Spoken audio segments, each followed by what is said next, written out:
I'm very excited to be here, to be with you, and I'm excited that you're here. To be a little bit more boring. If you weren't here, and awkward, it would be awkward. I'm so happy and proud to be associated with the Sky's the Limit Fund. In the work that I do, I'm surrounded by people who go above the minimum requirements for their job description. And these are our frontline staff, our field guides, our trail walkers.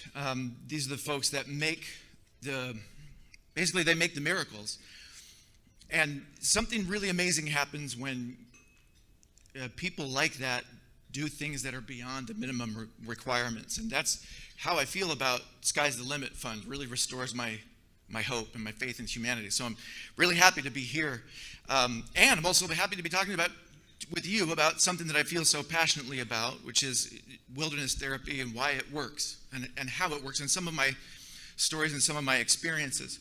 The first story that I want to share with you is actually sort of a conglomerate of some other stories, some other dialogues that I've witnessed between the young walkers, our clients, and the trail walkers, our field guides.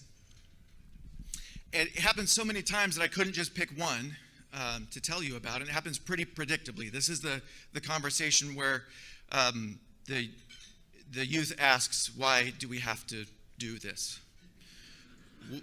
Why do we have to hike? It's a legitimate question. And a lot of times the young walker, we'll call him Jake. Jake will say, why do we have to hike? Couldn't we just do the same thing? Stay at camp, and it would be just as beneficial. And it happens so often that it kind of becomes a joke almost for those of us who hear it that predictably. So we have an opportunity to practice our responses. What we're going to say next time that question gets asked, which it definitely will. And so I've heard some very clever responses from trail walkers. When that question comes up, they will say things like, this is as part of our program. It's what we do. The title of the program that you're enrolled in is Anasazi, the making of a walking. You are called a young walker because you're young and you're walking. I am called a trail walker because I know the trail and I also am walking. To which Jake usually responds, yeah, can it be Anasazi, the making of a sitting around by the fire? Wouldn't that be just as effective? I mean, we could do all the special things and pass around the talking stick and make the stuff and have our awakenings. Wouldn't that be the same? Couldn't I be a young camper and you be a trail camper and we'd all be happier campers? To which the seasoned trail walker will usually reply, if you're asking me why we walk, because there's a distinction between hiking and walking. When I'm thinking of it as a drudgery, it's a hike. But when I open my eyes and look around, it's a walk. That's why we don't say life is a hiking, life is a walking, right? So the trail walker says that it's, if you really want to know the secret to why we have to hike, why we do this walking, is because there's medicine in the walking. Oh, Jake says, oh, right, I might find some medicinal plants or something along the way. No. Well, probably, but no, that's not what we're talking about. We talk about medicine in a different way. There's the medicine in the physical sense and the non-physical sense. That's one of the things that makes wilderness therapy work, is there's a physical application and a non-physical corollary to it always.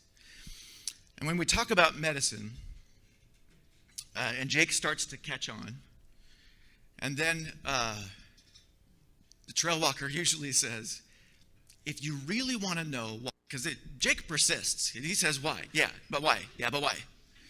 Can't we just do that without the walking? The trail walker will say, if you really want to know the answer to your question, you have to know that you're asking the wrong question. And Jake just is blinking. The question that you should be asking is, where is the medicine? If you can find the answer to that question, that quest, that journey is your job. If you find out where is the medicine, then you will know why we have to hike, or why we have to sleep on the ground, or why we have to carry all of our belongings, why we have to cook on a fire, why we have to do those things that are difficult for us. If you answer this one question, where is the medicine? When I heard that from a very wise trail walker, I took a little pebble from the ground and I put it in my remembrance pouch. It's just right here. That's a piece of wisdom that I always wanted to keep with me. And that's a thing that I've been intermittently obsessed with, this question, where is the medicine? What is that, the essential element that makes wilderness therapy work, that changes the lives of these families and these individuals? I collected a lot of stories as sort of anecdotal evidence of how this medicine is delivered. One of the things that I've noticed about medicine is that it's not effective unless you take it. Being in the company of Tylenol won't help you get rid of your headache. You actually have to take the medicine. So being out in the wilderness and going through the motions is not the same thing as taking that medicine. Having it around you is not enough. But a good friend once told me, if you hang out in a barbershop long enough, eventually you're going to get a haircut, whether you want one or not. And it's kind of the same way. The invitations that these trail walkers extend to the young walker, the participants, are so powerful that it's so hard to resist.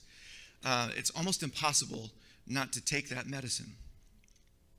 And it comes in different ways. One story that I wanted to share with you was about a young walker. Let's call him Jake. So I was, at the time I was working as Jake's therapist. And in one of my first sessions with Jake, after checking in, asking him how his week was and all of those things, I said, bring your fire set over here. In our program, if you want to cook your food, you have to make a fire. And if you want to make fire, you have to rub sticks together. Friction fire is the only way for us. So everybody is taught how to make friction fire. And it's one of those things that Jake always asks about. Why do we have to do this? Don't you know how to use a lighter? Don't we get matches out here? There's medicine in making fire. The question is, where is the medicine? So this is Jake's story about how he found and took the medicine of making fire. So I asked him to bring his fire set into the session, and I said, go ahead and show me your skills, your fire making skills. And so he gets out of all of his tools, and as he's getting out his fire set, I'm getting mine out also. And we're sort of comparing different materials that we like the best, and he's showing me a technique, and I'm showing him some pointers, and I said, now watch me, what am I doing wrong, and all of those things. And then I asked him the question, Jake, what does this have to do with you and where you were at before you came here? And the struggles that you're having at home with your family and all of this stuff. And he's just like, what do you mean? This has to do with me cooking my food. And I said, that's the physical part of the medicine.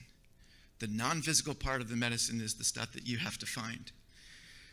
What I want you to do for the week is assignment that I gave him. I said, I want you to make fire every day. Whether your group needs you to make fire or not, I want you to make fire. And I want you to think about what each one of those pieces, there's 4 or 5 pieces of a bow drill fire set that are really crucial. And they all have to be working together in order for success to happen, in order to make fire.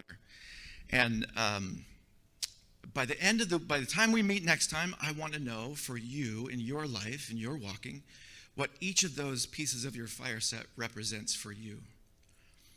There's the physical fire that gives us access to things like safety and security, warmth, light, a sense of community, a gathering place, a sense of belonging.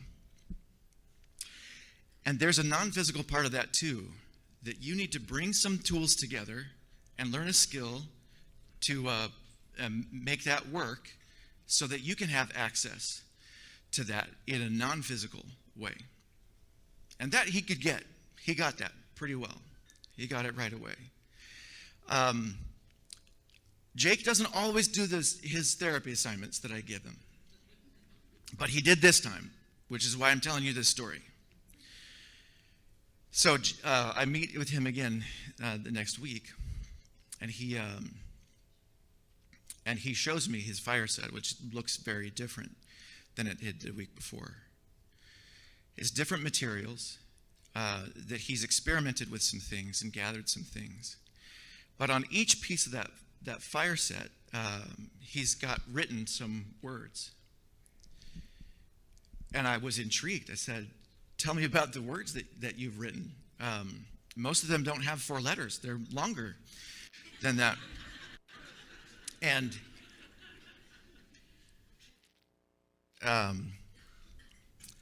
he went on to tell me about how the spindle, the twisty part, that represents his relationship with his creator.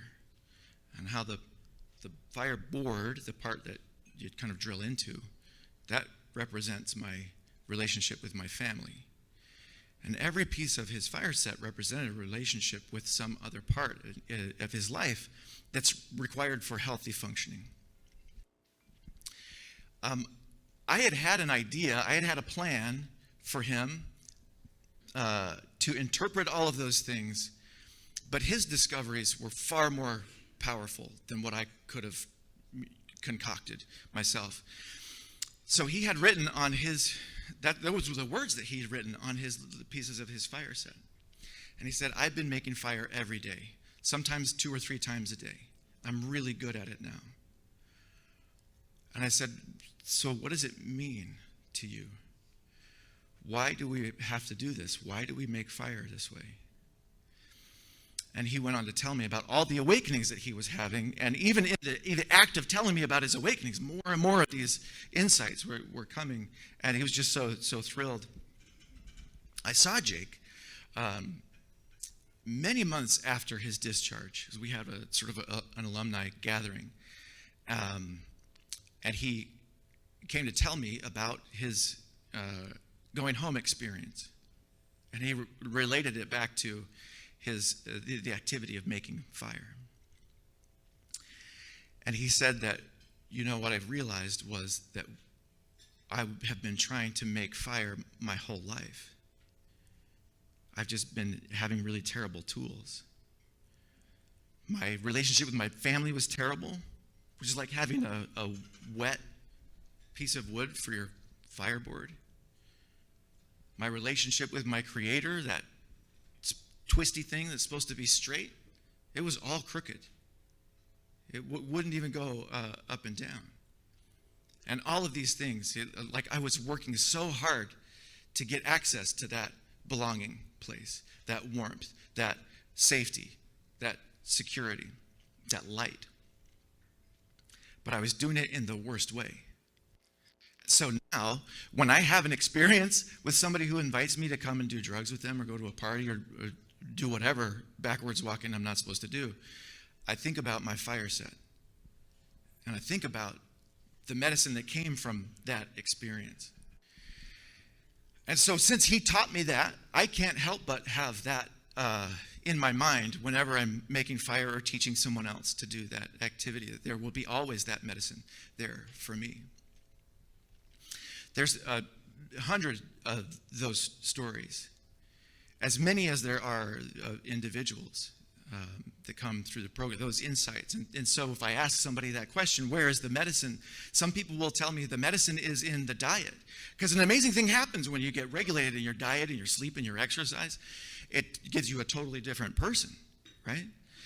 Some people say that the medicine is in the air. Some people say that it's in the people that you're with. Those connections, those true connections. One time there was a young walker, we'll call him Jake. I was having a session with Jake, and Jake's, one of his primary difficulties, struggles, was his relationship with his father. In the beginning, the first few sessions, he was really tortured by any ants or bugs that would come into our area while we were working. And he would just squish the ants or he would flick them away. But by the fourth week that I came to sit with him, I noticed something different. There was an ant that had crawled up on the notepad that I was taking notes on. And I was about to, flick it off. And Jake said, "Wait, don't."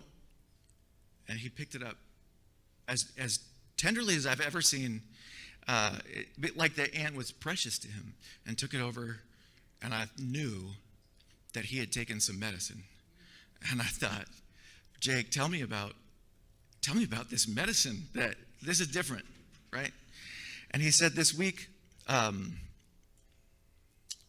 we've been talking a lot about the animals, things that we can learn from animals. And I put my bed on an anthill, and I got a lot of ant bites, and I got so mad. And I started to wonder why I'm getting so mad. I was the one that put my bed on their house. And he said, I decided to watch the ants. And I watched them and got really curious about them and how they work and what they do. And I started to realize that the ants have this whole different language that they use with each other. This whole language that they communicate and organize themselves. And this is the next part that kind of, almost, if I was sitting in a chair, it would knock me out of it. He said, and that's when I realized that's why me and my dad have such difficult problems.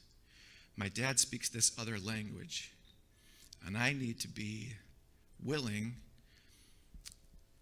to be curious, to watch long enough, to learn his language, to interpret that language. Again, these are some of those things that, even if I had intentionally gone out to teach that, that kind of medicine can only come from one source. Which is one of the reasons that we use the term awakenings instead of a realization or a new teaching. Aristotle said that the best of teachers don't consider themselves to be the purveyors of truth and wisdom and light, but rather the midwives of truth and light. And when we experience one of those things, it resonates with us inside.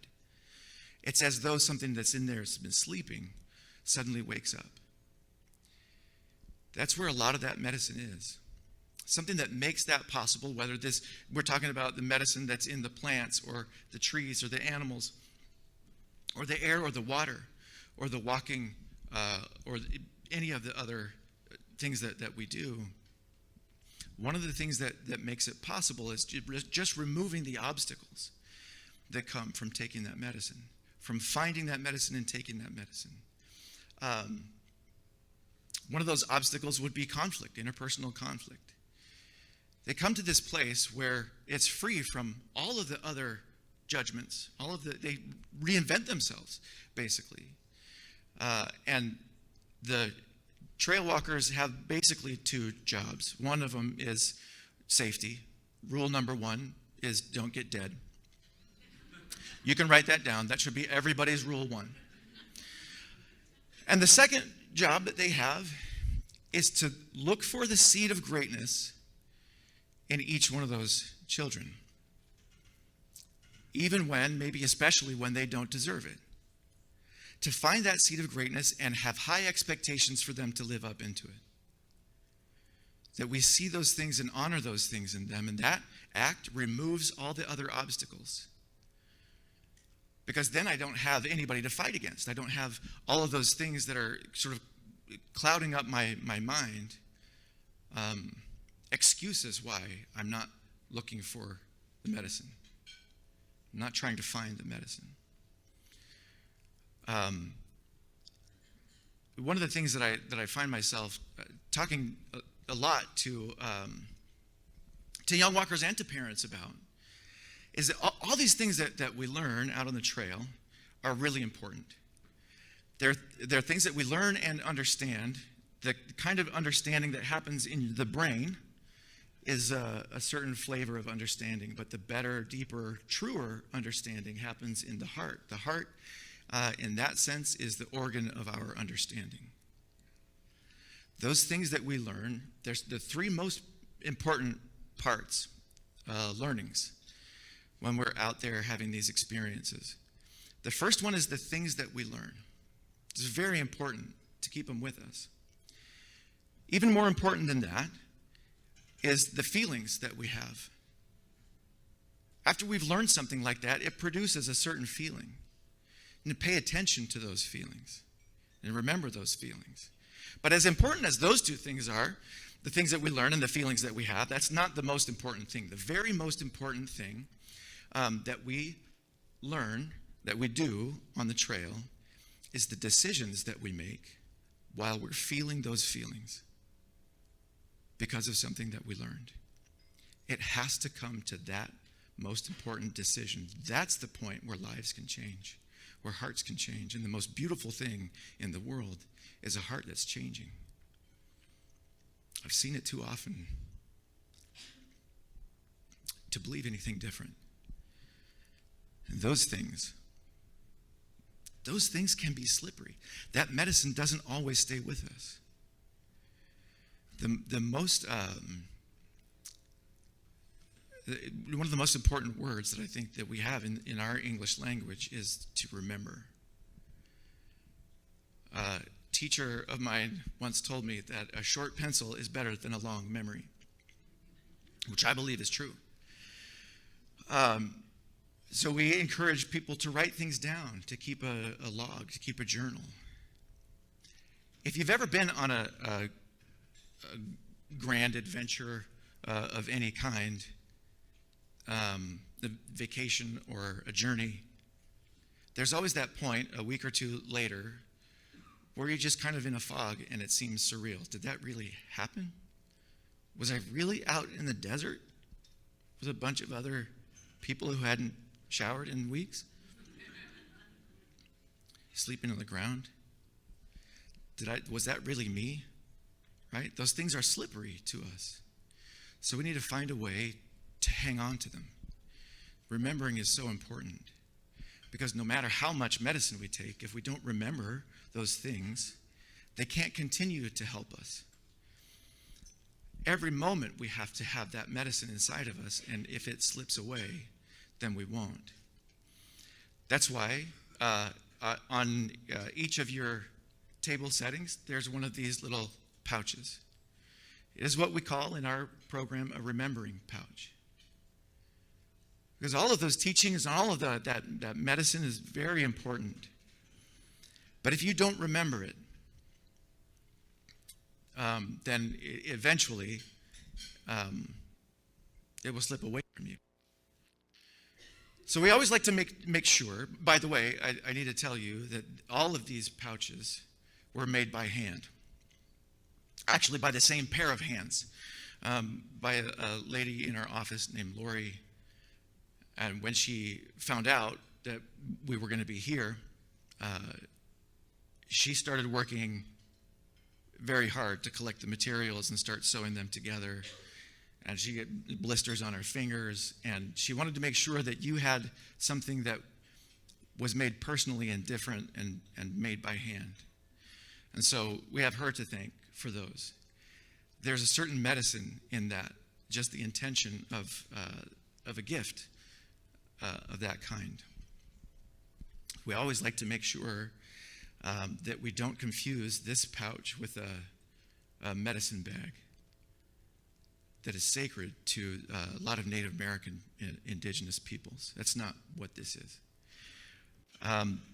Because we don't like to make light or trample on sacred things, but we do want to acknowledge the importance of the remembering. I wear my remembering pouch in front of me and I put the memories that I want to keep. If I have a interaction with somebody that I feel like is especially profound, or I learn something new, I might pick up a pebble or a twig or a leaf or something, some little token to remind me of that. I'll stick it inside this pouch so that I can feel it in there. And I wear it in front of me close to my heart so it can guide me as I walk forward. So those good memories are powerful medicine for the heart. So we've given you remembering pouch. You can hang it from your rearview mirror. You can put it on your neck, wherever you go, or not. But it's a belonging place for these things that we want to remember. And the power of the intention that you have of trying to remember those things and doing something physical to achieve that end is crucial. Out on the trail, since those times of being a therapist in the program, my roles have changed. I'm in more of an administrative role. And I don't get out to the trail as much anymore, maybe once a month. When I'm a good boy, they let me go out to the trail. Okay, maybe like every other month. When I go out there, they call me Guiding Juniper. And our tradition is when we're speaking with people in a council or in a group, we always close our speaking with our trail name, with the Anasazi trail name. So I want to say thank you for allowing me to share this time with you and these stories. I wish I could share all of my stories. I could just, as you could probably tell, I could just ramble on and on and on. But thank you for listening. Thank you for the powerful medicine that you bring to this good and important work. Thanks for helping these families and making the world better. I'm Guiding Juniper, and I've spoken.